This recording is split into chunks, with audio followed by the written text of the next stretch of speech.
All right, so today I've got my treat pouch on my right side. Um, Best practice would be to have your treat pouch on your left side if you're going to walk your dog on the left side, because it's going to be kind of more inviting to give your dog a food reinforcer from across your body. It's going to be inviting for them to come across in front of you, okay? So I typically should oh, you silly, that's a little pebble. Um, and so right now I am walking hands-free. Good job. So you've got really good loose leash walking structure in your leash, loose J.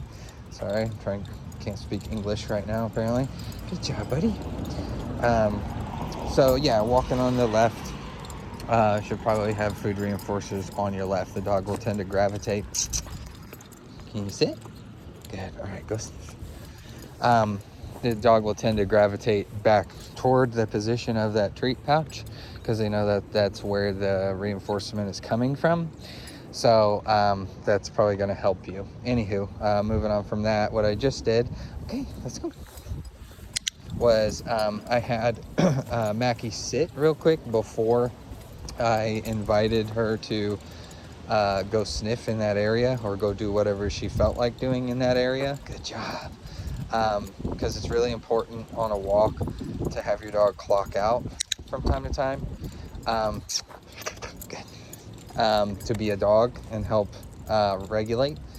It helps them physiologically on a walk, helps them calm down, to be able to sniff and to be able to fart around. Good job. So we call it reading the news. So in an area like this, it's a little more challenging because a lot of the areas where she could theoretically do that are somebody's yard. So we want to find the areas where that's not the case. So like in the area here, some of the areas here, they've got the hell strip, where we've got the strip of grass that's between the sidewalk and the road. So you can utilize that for those opportunities, right, kiddo? Good job, my friend. Something that is in your anti-pulling kit will be direction changes. So you saw me doing that kind of out the door and in the driveway and as I left your block. So inside and outside turns. Good, here you go. Good, we see a dog over here, right? Good, good job. Right now, since I'm focusing on this one thing currently, I'm going to add distance, at least until I can finish talking about what I'm talking about, because we are gonna practice this aspect of the walk as well. See, that's her crossing over in front of me, because that's part of my doing there. Good job. Anytime I make an innocuous noise like that, you could be using the traditional cue leave it, but I'm not like real confident that the dog will fulfill it for me. So I can ask, but I don't want to ask more than once. So when I'm working on it in the short term, usually what I do is I make a noise, good job, and then I'll label the behavior as leave it when she does disengage from the thing that I'm asking her to, that I'm interrupting her from interacting with or engaging with. So we're gonna head back toward that dog here in a little bit, but the inside outside turn, good job. Inside outside turns, the outside turn is really intuitive. Good for the dog to follow along with. So that's an outside turn that we did just now. Usually I call that ABOUT. So I'm gonna do that again. I'm gonna say about when she does it. So if you want your dog to do behaviors on cue in the future, I will plan on labeling them when they actually happen. Good. About? Sorry. Correction.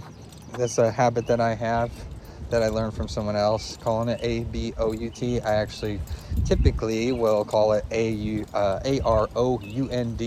So let me try that again. Okay. Okay. Around. Go ahead.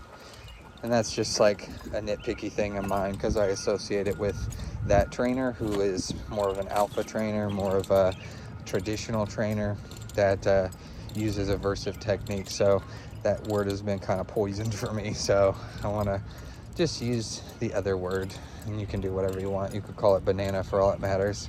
Good. Around. Good job, buddy. I may even, in fact, said that the first time, but I'm not sure anymore. But anywho, so that's it. That's an outside turn.